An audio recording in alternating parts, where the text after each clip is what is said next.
As far as Israel is concern تو اس کو تو پاکستانی گورنمنٹ نے کبھی ایکسیپٹ ہی نہیں کیا. تو we are standing with Iran always. ہم فلسطین بھائیوں کے ساتھ ہیں لیکن ایک بیلنس کریٹ کرنا چاہیے. جو ایران کی اور اسرائیل کی کشیدگی ہے اس کے اندر ہم نے ہمیشہ پازیٹیو رول پلے کرنے کی کوشش کی ہے. دیکھیں ہمارا آئین قائد اعظم کا دیا ہوا آئین تو اسرائیل کو ایکسیپٹ ہی نہیں کرتا. کم سے کم جب آپ یہ چیزیں دکھائیں گے اسٹریٹجک پوزیشن ایسی ہے کہ آپ کو کوئی آئسولیٹ نہیں کر سکتا تو میرے خیال میں بہتر ڈیسیشن ہے. پاکستان ایران کے ساتھ ہونا چاہیے اسرائیل کے بارے میں. اراکین پارلیمنٹ کا یہی کہنا ہے کہ اسرائیل کے حوالے سے پاکستان کی پالیسی واضح ہے. ایران ہمارا ہمسایہ ملک ہے, اس کے ساتھ تعلقات اور تجارت بڑھانی چاہیے. کیمرہ مین ابن امین کے ساتھ ملک سعید اوان, بول نیوز, اسلام آباد. اور آپ کو بتائیں کہ نواز شریف 5 روزہ دورے پر چین روانہ ہو چکے ہیں. نواز شریف کمیونسٹ پارٹی کے رہنما سے ملاقات کریں گے. جنید صفدر اور اسحاق ڈار بھی نواز شریف کے ہمراہ ہیں, جبکہ زکریا حسین, عابد شیخ اور آصف جان بھی چین روانہ ہوئے. نواز شریف پرواز Z6038 سے چین روانہ ہوئے. ضمنی الیکشن میں دھاندلی کے ریکارڈ بنائے گئے. پولیس اور انتظامیہ نے ہمیں RO آفس نہیں جانے دیا. اپوزیشن لیڈر عمر ایوب کا قومی اسمبلی میں اظہار خیال. انہوں نے کہا کہ آئین اور الیکشن قوانین کا تحفظ کرنے کی ضرورت ہے. گجرات میں دھاندلی بے نقاب کرنے پر صحافیوں پر تشدد کیا گیا. پولیس کے اقدامات سے بطور رکن قومی اسمبلی استحقاق مجروح ہوا. الیکشن ایک فارس اس لیے تھا, ایک ریگڈ الیکشن اس لیے تھا کیونکہ ریٹرننگ آفیسر کے دفاتر کے 300 میٹر سے 400 میٹر ارد گرد پولیس فورس تعینات تھی. انہوں نے کہا ہے ہمیں افسر بالا سے حکم ہے کہ ہم لوگ کنٹیسٹنگ کینڈیڈیٹس یا الیکشن ایجنٹس کو وہاں پہ جانے نہیں دے سکتے. ہمارے پارٹی چیئرمین کا ہمارا رستہ پنجاب پولیس نے 2.5-3 گھنٹے کے لیے روکا ہوا تھا, ہمیں موو نہیں کرنے دیا. گجرات کی اگزامپل دوں, میں آپ کو بتا سکتا ہوں کون کون سے آفیسرز تھے جنہوں نے ہمارا رستہ روکا. اور میڈیا کے جناب اسپیکر, انہوں نے 4 لوگوں کو ہمارے سامنے ٹارچر کر کے ساروں کے سامنے اٹھا کے موبائل وینز میں پھینکا. آپ کے اس ہاؤس کے 3 آنریبل ممبرز کا پریویلیج جو ہے استحقاق وہ مجروح ہوا ہے. پی ٹی آئی کا جمعے سے ملک گیر احتجاج کا اعلان. بیرسٹر گوہر نے کہا ہے کہ ضمنی الیکشن میں بھی بدترین دھاندلی ہوئی ہے. کمشنر پنڈی سے کی گئی انکوائری کو سامنے لایا جائے. کمشنر راول پنڈی نے اعترافی بیان بھی دیا. اس کے بعد معاملہ ہی دبا دیا گیا. حامد رضا نے کہا کہ کل کے الیکشن کو الیکشن کہنا بھی توہین ہے. پنجاب اور وفاق کی حکومت پر غداری کی FIR ہونی چاہیے. الیکشن کمیشن نے اپنی انکوائری امیڈیٹلی شروع کروائی تھی جو کہ ہمارے ساتھ شیئر نہیں کی گئی. کہ جس طریقے سے کمشنر راول پنڈی نے ایک کنفیشن کر کے سٹیٹمنٹ دے دی تھی لیکن وہ اس کا کوئی پتہ نہیں چلا کیا ہوا. ان لوگوں کی انکوائری جو ہم آپ کے نوٹس میں لے کے آئیں, آپ اپنی انکوائری دے کے کیا ریگنگ ہوئی ہے یا نہیں ہوئی. الیکشن کمیشن آف پاکستان کی سرپرستی میں پنجاب کی حکومت نے الیکشنز کے اندر, اور اسے الیکشن کہنا بھی الیکشن کی توہین ہے. میں یہ سمجھتا ہوں کہ موجودہ الیکشن کمیشن اور موجودہ حکومت پنجاب, ان کے اوپر بغاوت کی FIRs ہونی چاہیے, ان کے اوپر غداری کی FIRs ہونی چاہیے, ان کے اوپر آرٹیکل 6 کی FIRs ہونی چاہیے. ضمنی انتخابات میں بدترین دھاندلی کی تاریخ دہرائی گئی. ضمنی انتخابات میں عام انتخابات سے کم ووٹ پڑتے ہیں لیکن اس بار جنرل الیکشن سے بھی زیادہ ووٹ نکلے. PTI کو پنجاب اور سندھ میں سیاسی سرگرمیوں سے روکا گیا. علی امین گناپور نے 21 حلقوں کے الیکشن پر سوالات اٹھا دیے. بولے کہ وفاق نے خیبر پختونخوا کے 510 ارب روپے دینے ہیں. وفاق کا خط آیا کہ بجلی چوری پر بات کرنی ہے لیکن گفتگو سے پہلے ہی وابٹا کے ذریعے کارروائیاں شروع کر دی گئیں. دیا ہے اور آپ بات چیت کرنے کے موڈ میں ہیں تو پہلے آپ بات چیت کریں. اور میں بڑا کلیئر میسج دے رہا ہوں IG صاحب کو, جو صوبے کے واجب الادا پیسہ ہے وہ واجب الادا پیسہ ان کو ہمیں دینا پڑے گا. نہ کمپین کرنے دیں, نہ آپ کو دفتر کھولنے دیں, نہ آپ کو ریلی کرنے دیں, نہ آپ کو جلسہ کرنے دیں. اوپر سے آپ پولنگ ریشیو دیکھ لیں, ضمنی الیکشن میں ریشیو دیکھیں پولنگ کی, اتنا ووٹ پول ہو رہا ہے, کہاں سے ووٹ پول ہو رہا ہے. آپ ذرا پولنگوں کے حالات دیکھیں, جنرل الیکشن میں کتنا رش تھا پولنگز کے اوپر اور کل کتنا رش تھا پنجاب میں. حل نہ نکالا گیا تو پھر احتجاج کا حق ہم رکھتے ہیں اور یہ احتجاج بھرپور احتجاج ہوگا کہ جب تک ہماری یہ بات چیت نہیں ہوتی تو بالکل وابڈا کے کہنے کے اوپر اس وقت تک یہ جو ناجائز لوگوں پہ کروا رہے ہیں اس کو نہ کیا جائے. وہ مجھے بھیجیں وہاں سے کہ میرے صوبے میں اس وقت کتنے لاسز ہیں اور بیٹھ کے بات کریں. یہ جو بدماشی کا آپ نے ایک وتیرہ اختیار کیا ہوا ہے یہ یہاں پہ نہیں چلے گی. جگہ پہ میں پیسہ بھرنا چاہتا ہوں اور میں بھر سکتا ہوں اور آپ نے میرے پیسے دینے ہیں تو اس پہ پہلے بات کریں. سابق وزیراعظم کی اہلیہ بشرا بی بی کی طبیعت ناساز. بشرا بی بی کو معدے میں شدید تکلیف ہے. پمس ہسپتال کے ڈاکٹرز کی ٹیم بنی گالا پہنچ گئی ہے. معدے میں شدید تکلیف کے سبب ڈرپ لگائی گئی. طبیعت میں بہتری نہ آنے کی صورت میں بشرا بی بی کو پمس منتقل کیا جائے گا. بریک کے بعد آپ کو خبر دیں گے کہ امن کے دشمنوں پر سیکیورٹی فورسز کا کاروار. 11 دہشت گردوں کو جہنم واصل کر دیا گیا. ڈیرہ اسماعیل خان اور شمالی وزیرستان کی مقامی آبادی نے سیکیورٹی فورسز کی کارروائیوں کا خیر مقدم کیا. خیبر پختونخوا میں سیکیورٹی فورسز کی اہم کارروائیاں 10 سے زائد شر پسندوں کو ہلاک کر دیا. ISPR کے مطابق سیکیورٹی فورسز نے ڈیرہ اسماعیل خان میں دہشت گردوں کی موجودگی کی اطلاع پر آپریشن کیا. سیکیورٹی فورسز اور دہشت گردوں میں شدید فائرنگ کا تبادلہ ہوا. زبردست حملے میں 10 دہشت گرد مارے گئے. سیکیورٹی فورسز نے شمالی وزیرستان میں دہشت گرد کو ٹھکانے لگایا. مقامی آبادی کی جانب سے سیکیورٹی فورسز کی کارروائیوں کا خیر مقدم کیا گیا. اسلام آباد میں ٹول پلازا پر موٹر وے پولیس سے مزاحمت کر کے فرار ہونے والی خاتون کار سوار کی ویڈیو سامنے آ گئی. ویڈیو میں اوور اسپیڈنگ پر روکے جانے پر خاتون کو موٹر وے پولیس آفیسر سے بحث کرتے دیکھا جا سکتا ہے. آفیسر خاتون کو جرمانے کے لیے کہتا ہے تو خاتون سامنے کھڑے پولیس اہلکار کو روکتے ہوئے گاڑی دوڑا لے جاتی ہے. موٹر وے پولیس کے مطابق واقعہ 1 جنوری 2024 کو پیش آیا. قانون کی خلاف ورزی کرنے والی خاتون ڈرائیور کے خلاف تھانہ نصیر آباد میں FIR درج کروا دی گئی. کراچی میں پولیس آفیسر کی جانب سے مبینہ طور پر گھریلو خاتون کو ہراساں کرنے کا واقعہ. متاثرہ خاتون نے اعلیٰ حکام سے انصاف دلوانے کا مطالبہ کر دیا ہے. ویڈیو پیغام میں کہا کہ سمی جان نامی DSP نے گھر سے اغوا کیا اور 7 سے 8 گھنٹے تک حبس بیجا میں رکھا. پولیس یا کوئی اور ادارہ مدد نہیں کر رہا بول کے رابطہ کرنے پر DSP نے موقف نہیں دیا.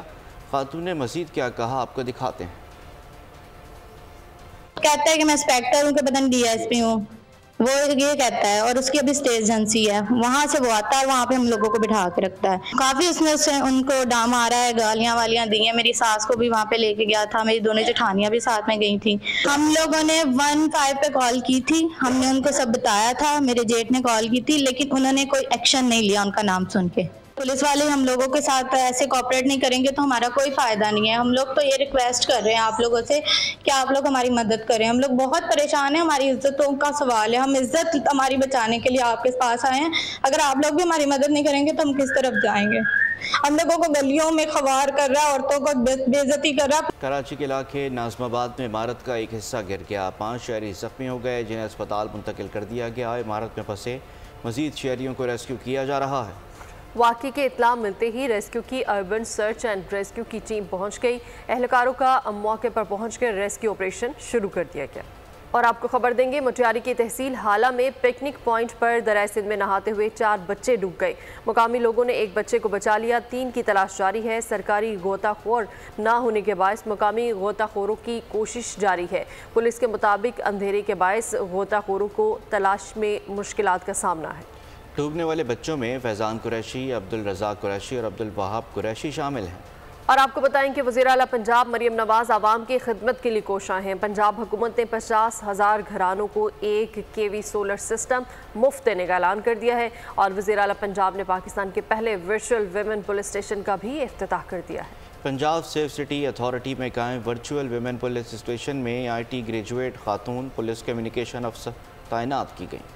پنجاب کے عوام کے لیے خوشخبری. صوبائی حکومت گھریلو صارفین کو مفت سولر سسٹم فراہم کرے گی. وزیر اعلیٰ پنجاب مریم نواز نے پائلٹ پروجیکٹ فوری شروع کرنے کی ہدایت کر دی. پہلے مرحلے میں 100 یونٹ استعمال کرنے والے 50,000 صارفین کو بذریعہ قرآن دازی 1 kV سولر سسٹم دیے جائیں گے. وزیر اعلیٰ پنجاب کا خواتین کے تحفظ اور سہولت فراہمی کے لیے احسن اقدام. پاکستان کے پہلے ورچوئل ویمن پولیس اسٹیشن میری آواز مریم نواز کا افتتاح کر دیا. مریم نواز کا کہنا تھا کہ خواتین کی ہراسگی سمیت تمام درپیش مسائل کو ترجیحی بنیادوں پر حل کیا جائے گا. خواتین نام اور پتہ ظاہر کیے بغیر اپنا مسئلہ شیئر کر سکتی ہیں. ورچوئل ویمن پولیس اسٹیشن میں لائیو ویڈیو کال فیچر بھی متعارف کرایا گیا ہے. مریم نواز کی ہدایت پر لاہور میں 100 جدید ایمرجنسی بینک 15 بٹن کا بھی اجرا. وزیر اعلیٰ نے شہر کے 50 مقامات پر فری وائی فائی پروجیکٹ کا بھی افتتاح کر دیا. لاہور میں آرٹیفیشل انٹیلیجنس کے ذریعے 19 ٹریفک خلاف ورزیوں پر چالان بھی شروع کر دیا گیا ہے. حکومت نے پنجاب میں نو ٹو پلاسٹک مہم کا آغاز کر دیا. سینئر وزیر پنجاب مریم اورنگزیب کا کہنا تھا